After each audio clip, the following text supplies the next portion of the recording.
La vie des maîtres sikhs, chapitre 6. Guru Har Gobind, sixième prophète du sikhisme.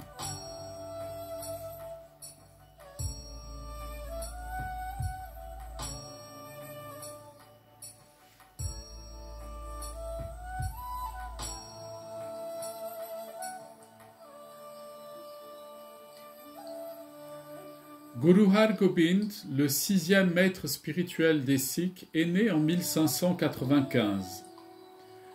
Son père, Guru Arjan Dev, avait été exécuté sur l'ordre de l'empereur moghol Jahangir.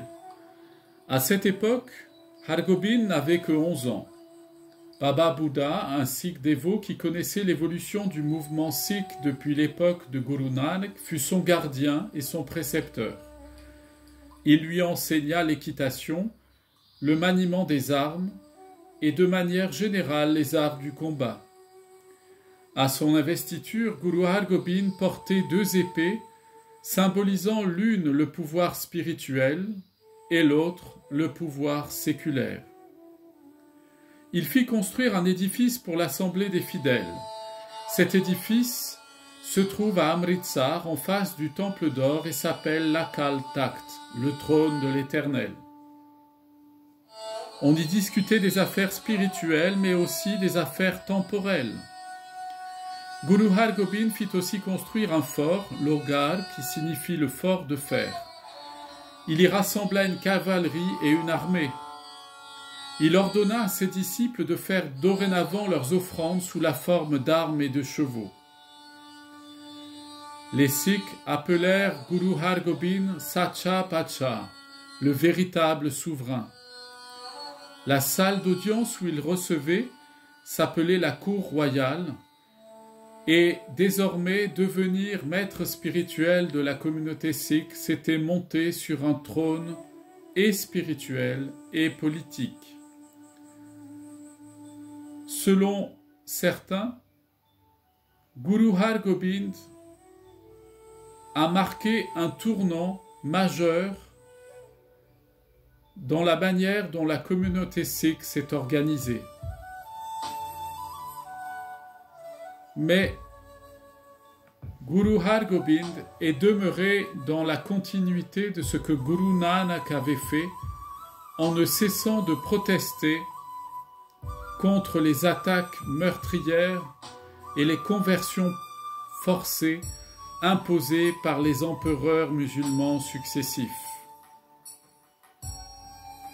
Il n'y a donc pas de différence entre la philosophie de Guru Nanak et celle de Guru Har Gobind.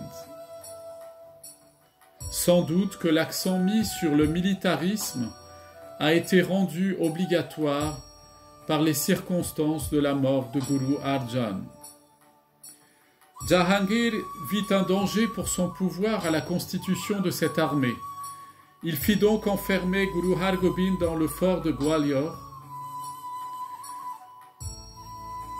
puis fut remis en liberté.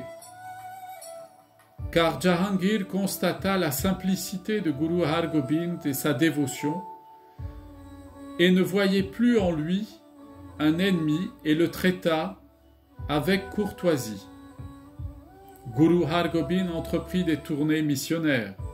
Il voyagea dans le Cachemire et dans la province actuelle d'Uttar Pradesh. Guru Har Gobind alla jusqu'à Pilibhit.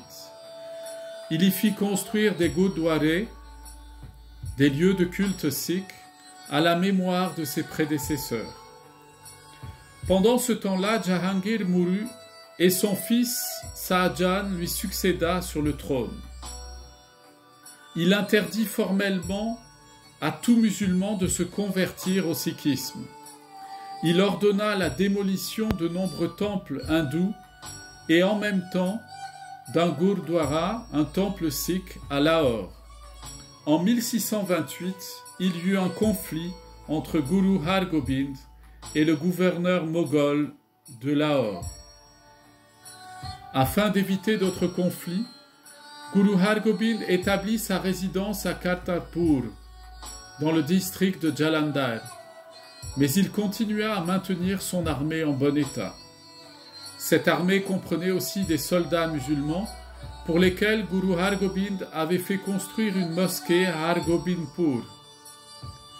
Il fut encore obligé de se battre contre les Moghols, mais il gagna cette bataille. Les 10 dernières années de sa vie, Guru Hargobind les passa à Kiratpur. Il s'occupa de méditation et mena une vie très austère. Il prêchait la simplicité.